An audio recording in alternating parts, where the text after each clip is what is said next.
अस्सलाम वालेकुम and welcome to fast sports. You are watching golden boot और आज हम आए हैं आपकी खिदमत में दोबारा से। मुझे कहते हैं अली मिर्ज़ा और आज अकेले ही मैं आया हूँ। सहरयाब आफरीदी हमारे साथ होते हैं इस शो में, लेकिन आज वो नहीं है क्योंकि वो बीमार हैं। तो आप लोगों ने उनके लिए दुआ करनी है कि वो जल्दी से ठीक हो जाएं।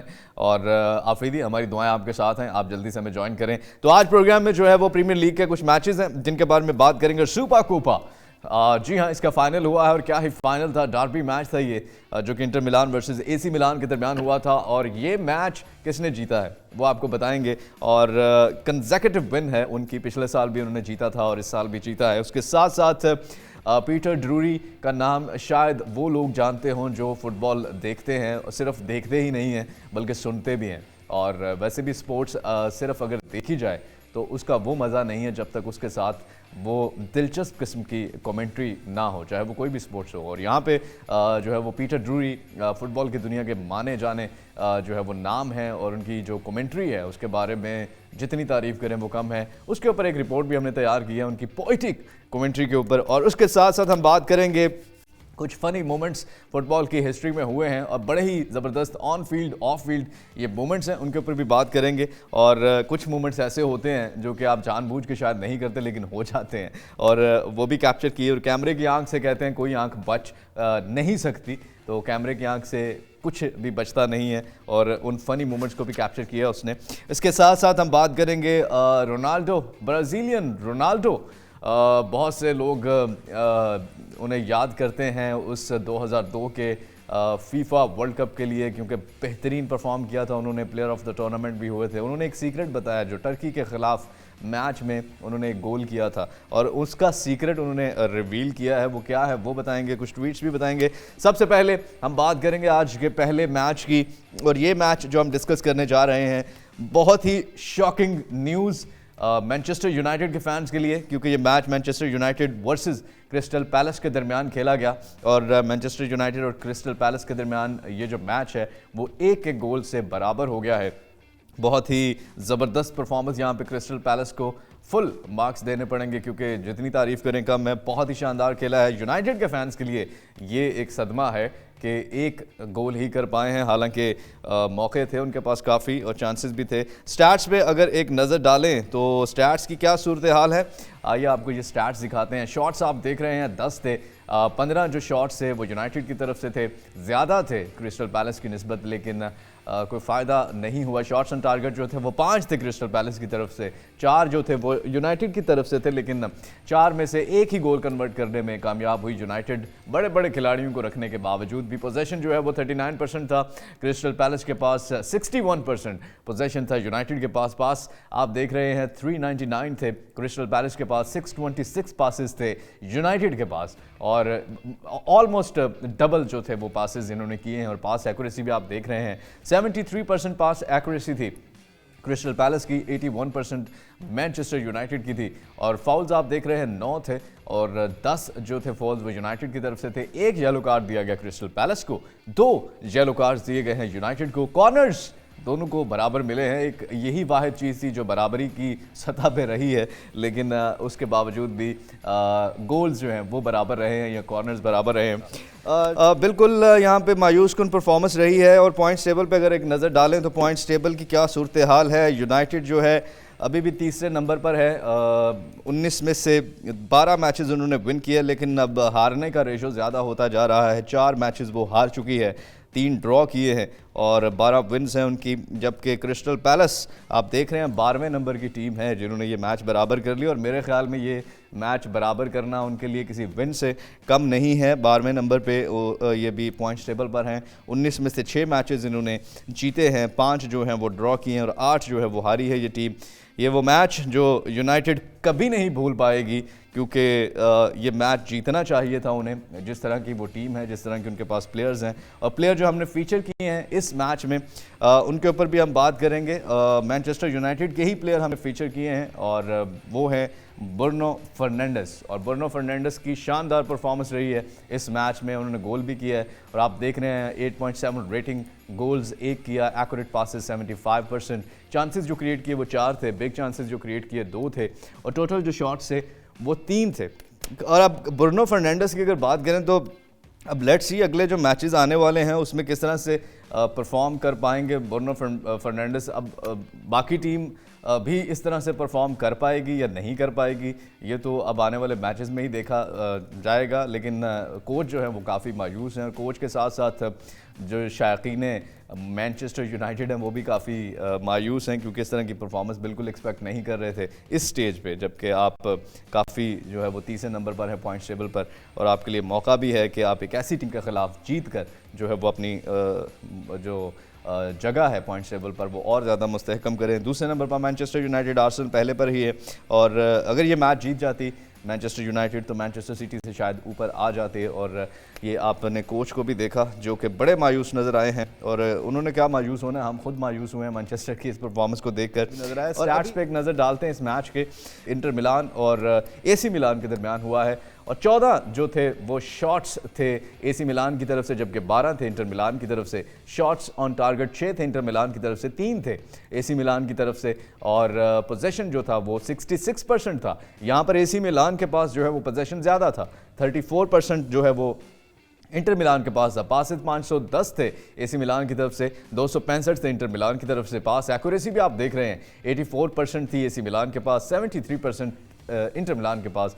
फाउल्स 24 फाउल्स थे इंटर मिलान के, और उसके साथ 14 जो है वो AC मिलान की तरफ से थे। येलो कार्ड्स आप देख रहे हैं, येलो कार्ड्स भी जो हैं वो 3 दिए गए इंटर मिलान को, 2 जो हैं वो दिए गए हैं AC मिलान को। और येलो कार्ड्स के साथ साथ कॉर्नर्स 6 मिले इंटर मिलान को, 5 जो है वो मिले AC मिलान को, लेकिन ज़्यादा कोई फ़ायदा नहीं उठा सकी AC मिलान। अगर हम बात करें प्लेयर की जो हमने फ़ीचर किए हैं, ऑल दो सारी टीम बहुत अच्छा खेली है, लेकिन हमने जिन प्लेयर को फ़ीचर किया है इंटर मिलान के वो हैं निकोलो बरेला, और इन्होंने शानदार परफॉर्म किया है। रेटिंग इनकी 8.0 है, असिस्ट 1 किया है, एक्यूरेट पासेस जो हैं वो 71% हैं, और टोटल शॉट्स इनकी 1 हैं, चांसेस जो क्रिएट किए वो 2 हैं, और बिग चांसेस जो क्रिएट किए वो हैं 1। और इटली की तरफ से जो खेलते हैं 56 मिलियन इनकी मार्केट वैल्यू है, और 18 मैचेस में 5 गोल कर चुके हैं, और 5 गोल ही नहीं सिर्फ किए, इनकी सबसे बड़ी जो ज़बरदस्त सलाहियत है वो है कि ये असिस्ट भी बहुत अच्छा करते हैं, और 5 ही इन्होंने असिस्ट किए हैं अभी तक के सीरी आ में, और इंटर मिलान के लिए खेलते हैं, जबकि इटली के ये प्लेयर हैं, और बहुत ही अहम रोल अदा किया उन्होंने इस विन में, और बहुत बड़ी विन। यहाँ पर सुपर कोपा फाइनल नाम कर लिया अपने इंटर मिलान ने। AC मिलान अब बैठ के सोचेगी कि क्या किया, लेकिन अब क्या फ़ायदा सोचने का जब आप ग्राउंड में उस तरह से परफॉर्म नहीं कर पाते, और आप बाद में गलतियों से सीखने की बजाय जो है वो अगर सिर्फ उंगलियां ही उठाते रहें। लेकिन यहाँ पे खैर मीडिया भी उनकी जान नहीं छोड़ेगा, और उनके बारे में कुछ ट्वीट्स वगैरह भी हमारे सामने, कुछ रिएक्शन जो है वो भी आया है जो कि सोशल मीडिया पर फैंस ने दिया है, वो भी हम प्रोग्राम में शामिल करेंगे। यहाँ पर एक छोटी सी ब्रेक का वक्त हुआ चाहता है, उसके बाद हम दोबारा से मुलाकात करेंगे। और welcome back to golden boot. और यहाँ पर जैसे ब्रेक पर जाने से पहले हम बात कर रहे थे, स्पोर्ट्स कोई भी हो, अगर उस स्पोर्ट्स को आप सिर्फ विजुअल्स को, अगर उसके साथ कोई ऐसी ऑडियो या कमेंट्री ना हो तो आप स्पोर्ट्स को उस तरह से एंजॉय नहीं कर पाते। स्पेशली जब वर्ल्ड कप के इवेंट्स होते हैं या कुछ ऐसे इवेंट्स होते हैं, और उसमें स्पेशली जो है वो पैनल चूज़ किया जाता है कि कौन से कमेंटेटर जो है वो कमेंट्री करेंगे, चाहे वो क्रिकेट की हो चाहे वो फुटबॉल की हो। लेकिन यहाँ पर अगर आप सारे स्पोर्ट्स को इकट्ठा करते हैं और उसमें कमेंटेटर्स को इकट्ठा करते हैं, नो डाउट बहुत बड़े बड़े ग्रेट जो है वो कमेंटेटर्स हर स्पोर्ट्स में मौजूद हैं, लेकिन अगर उन सब का भी कंपैरिजन किया जाए तो पीटर ड्रूरी जो है मेरे हिसाब से वो नंबर 1 पर हैं। और क्योंकि ये सिर्फ कमेंटेटर ही नहीं है, ये पोइट भी हैं और पोइटिक कमेंट्री करते हैं, और वो जो एक जान मिलती है, वो जो अल्फाज का चुनाव करते हैं, वो बहुत कम लोग जो हैं वो इस तरह के अल्फाज, इस तरह की जो है वो कमेंट्री, शायद उनको कॉपी बहुत लोग करने की कोशिश करते हैं, लेकिन original is always original. Peter Drury की जितनी हम तारीफ़ करें वो कम है, क्योंकि जिस अंदाज में वो ये काम करते हैं, और बिल्कुल ये अगर हम ये कहें कि ये करना बहुत ही मुश्किल है, क्योंकि हमें समटाइम जैसे हम खेल को देख रहे होते हैं और हमें लगता है कि खेलना बहुत आसान है, या टीवी पे देख के हम बहुत ही गलतियां भी निकाल लेते हैं। इसी तरह कमेंट्री भी एक ऐसा काम है, एक ऐसी चीज़ है जो कि हमें देखने में बहुत आसान लगती है और हम शायद घर पे बैठ के कमेंट्री कर भी लें, लेकिन जब वो आप ग्राउंड में आप करते हैं तो फिर आपको समझ में आता है कि ये कितना मुश्किल काम है। लेकिन उस पे इस काम को इतना खूबसूरत अंदाज में करना, आइए आपको उनका मेसी के लिए कुछ कहे गए यादगार अल्फाज हैं वो आपको दिखाते हैं। मेसी के कुछ वर्ल्ड कप के उसमें उन्होंने कहा था, और उससे पहले भी जहाँ पे मेसी अपनी लाइफ में थोड़े डाउन थे वहाँ पे उन्होंने अल्फाज यूज़ किए। और वो लाइन एम्बापे के लिए भी इनकी एक यूज़ थी, जिसमें वर्ल्ड कप फाइनल में एम्बापे ने दूसरा इनक्रेडिबल गोल किया था, और उस गोल के ऊपर उन्होंने कहा था Mbappe is into the galaxies of legends. जी हाँ, आइए आपको ये रिपोर्ट दिखाते हैं, फिर इस पर मज़ीद बात करते हैं। Rosario, Argentina, on behalf of every little boy wearing his shirt. Messi on a million backs. Messi for a million flashbulbs. Messi potentially to crown his stellar career. Lionel Messi, no, no, no. No, no, no, it's got away, it's got away. Argentina will play the World Cup final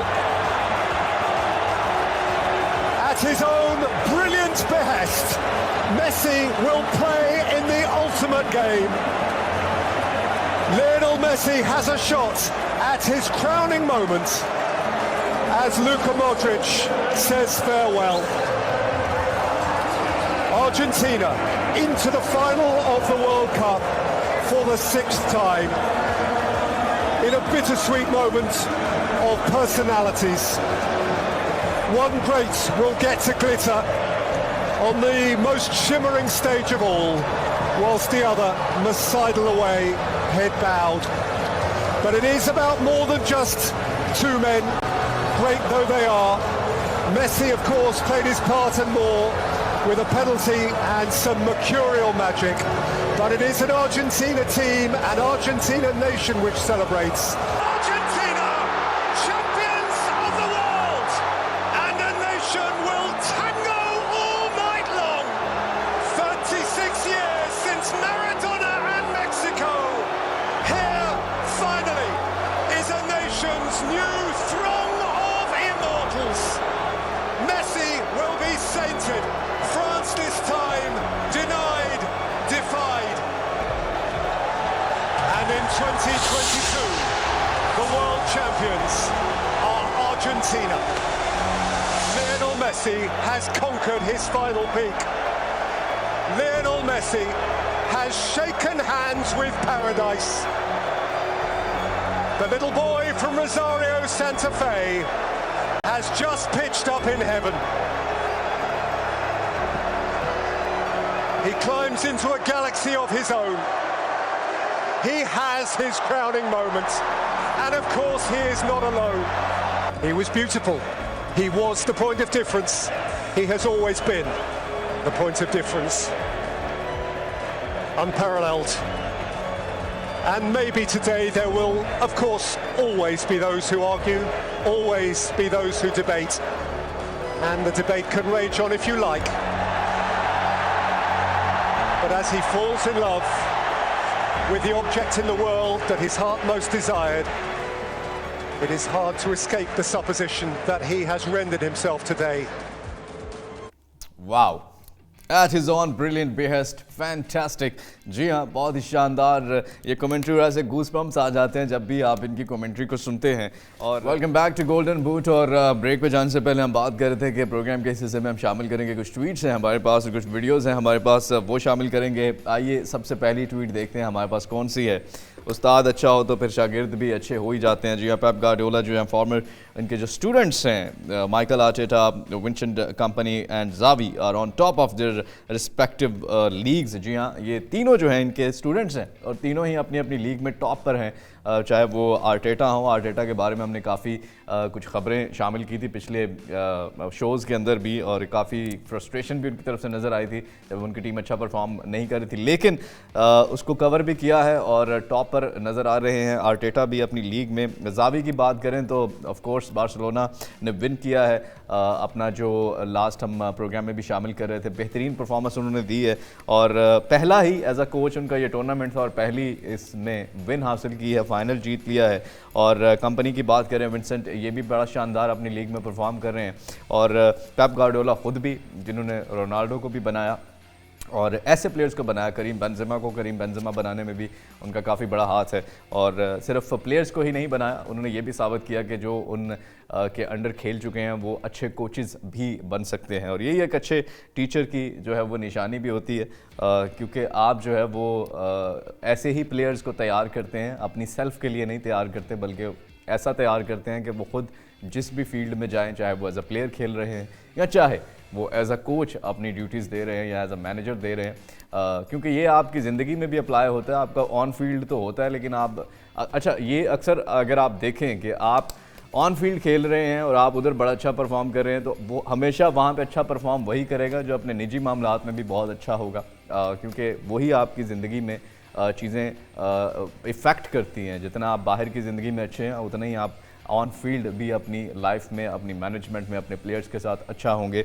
और अच्छे की definition अब सबकी different है कि sometime आपको कुछ चीज़ें अच्छी लगती हैं, किसी के नज़दीक कुछ अच्छा होता है, किसी के नज़दीक कुछ अच्छा होता है, लेकिन यहाँ पे जो उस्ताद हैं यानी टीचर जो है, बेहतरीन उन्होंने अपने स्टूडेंट्स को तैयार किया है। और अब मेरा ख्याल है बाकी भी प्लेयर्स कोशिश करेंगे कि वो जो पेप गार्डियोला है उनके अंडर खेलने की कोशिश करेंगे, या एज अ मैनेजर उनके नीचे जो है असिस्ट करने की कोशिश करेंगे। उन्होंने बहुत ज़बरदस्त ये कोचेस तैयार किए और उन्होंने प्रूव किया है कि उनके जो सीखे हुए कोचेज़ हैं उन्होंने अपनी अपनी लीग में टॉप करके ये साबित किया है कि पेप गार्डियोला एक बहुत ही ज़बरदस्त कोच भी है, एक ज़बरदस्त मेंटर भी है। नेक्स्ट हमारे पास क्या है जी?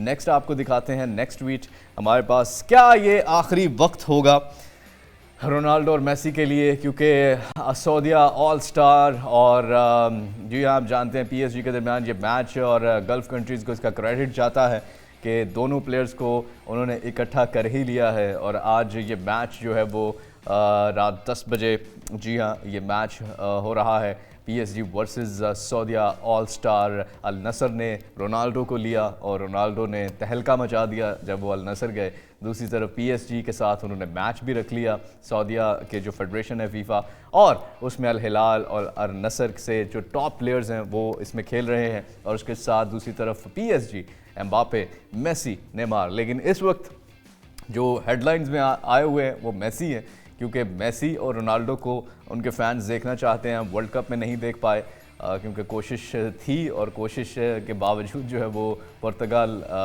नहीं क्वालिफाई कर सका था वर्ल्ड कप में।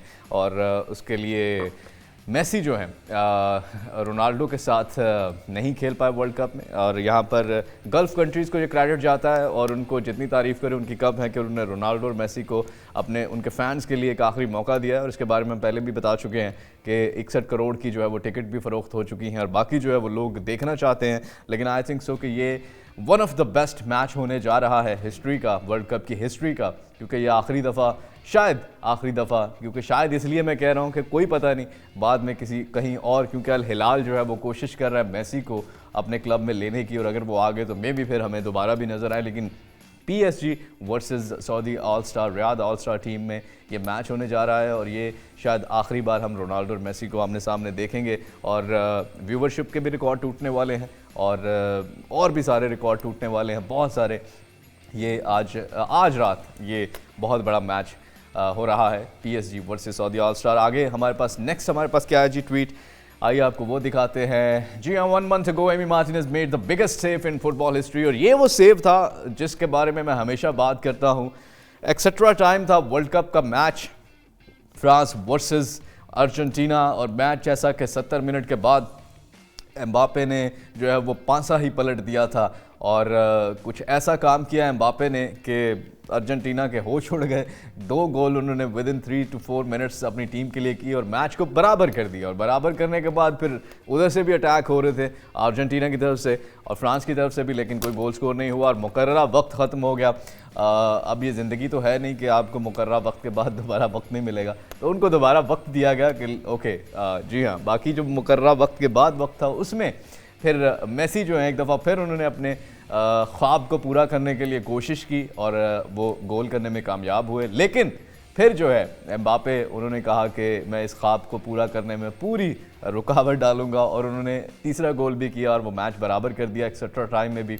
लेकिन ये एक वो गोल था जो कि आखिरी कुछ मिनट्स में बहुत ज़बरदस्त डेम्बेले को मौका मिला था, और इसमें एमी मार्टिनेज की जितनी तारीफ़ करें वो कम है, क्योंकि ये बाय लक कहें, उनका सेंस कहें, ऑब्जर्वेशन कहें कि रोक लिया, क्योंकि ये फुटबॉल डेम्बेले जो हैं वो उनके राइट साइड पे भी फेंक सकते थे, बिल्कुल 1-on-1 हो चुके थे, और ये थोड़ा हवा में भी फेंक सकते थे, लेकिन ये आप डेस्टिनी कहें कि मेसी को वर्ल्ड कप जितवाना था, और उसकी वजह से या जो भी आप समझ लें, लेकिन ये वो सेव था जो कि फ़ुटबॉल की हिस्ट्री में हमेशा याद रखा जाएगा। ये एक्स्ट्रा टाइम के कुछ आखिरी मिनट से अगर इसमें भी ये गोल कर लेती फ्रांस तो ये वर्ल्ड कप फ्रांस के नाम होता, क्योंकि इसके बाद शायद ही मौका मिलता कि अर्जेंटीना अपने उस टाइम में वो गोल करके मैच को बराबर कर सकती है, और इस सेव की वजह से फिर पेनल्टी शूटआउट्स पे गया मैच, और फिर वर्ल्ड कप का वो पेनल्टी शूटआउट का मैच जो है वो अर्जेंटीना ने अपने नाम किया। नेक्स्ट हमारे पास क्या है जी, नेक्स्ट हमारे पास रोनाल्डो की वो वीडियो है, ये आपको आप देख भी रहे हैं स्क्रीन पे। ये टर्की के खिलाफ टर्की ने 2002 में बेहतरीन खेल का मुजाहरा किया था, बहुत ही शानदार परफॉर्मेंस थी टर्की की, और ये वो मैच था जिसमें ब्राज़ील ने टर्की को हराया था, और ये वो गोल है जिसने इस मैच का पांछा पलटा था। और ये गोल रोनाल्डो बता रहे हैं कि ये जैसे फुटसॉल अक्सर आपके देखने में आता है, आप वो छोटा एक ग्राउंड होता है, इंडोर फुटबॉल होता है, ये वो टेक्निक से इन्होंने गोल किया था, ये बिल्कुल स्ट्रेट फुट से इन्होंने गोल किया था, और स्ट्रेट फुट फुटबॉल में वैसे यूज़ नहीं होता, उसका हमेशा जैसे खुद भी वो बता रहे हैं कि गोलकीपर जो है टर्की के जो गोलकीपर हैं वो यहाँ पर शूट का वेट कर रहे थे कि ही थॉट कि शायद मैं शूट करूँगा, लेकिन मैंने शूट नहीं किया, बिल्कुल स्ट्रेट फुट से जो है वो फुटसल का, और ये खेलते भी रहे हैं फुटसल, तो दैट मीन्स के जो फुटसॉल जो खेलते हैं बच्चे, लाइक आप जो है ये आपकी टेक्निक जो है आप वर्ल्ड कप के मैचेस में जिस तरह इन्होंने यूज़ की, तो आप कहीं ना कहीं से जो भी सीखते हैं वो कहीं ना कहीं काम ज़रूर आता है, और रोनाल्डो ने यहाँ पे जो है वो इसको यूज़ किया है, वर्ल्ड कप के अंदर यूज़ किया था, और उसका फ़ायदा भी उन्हें हुआ।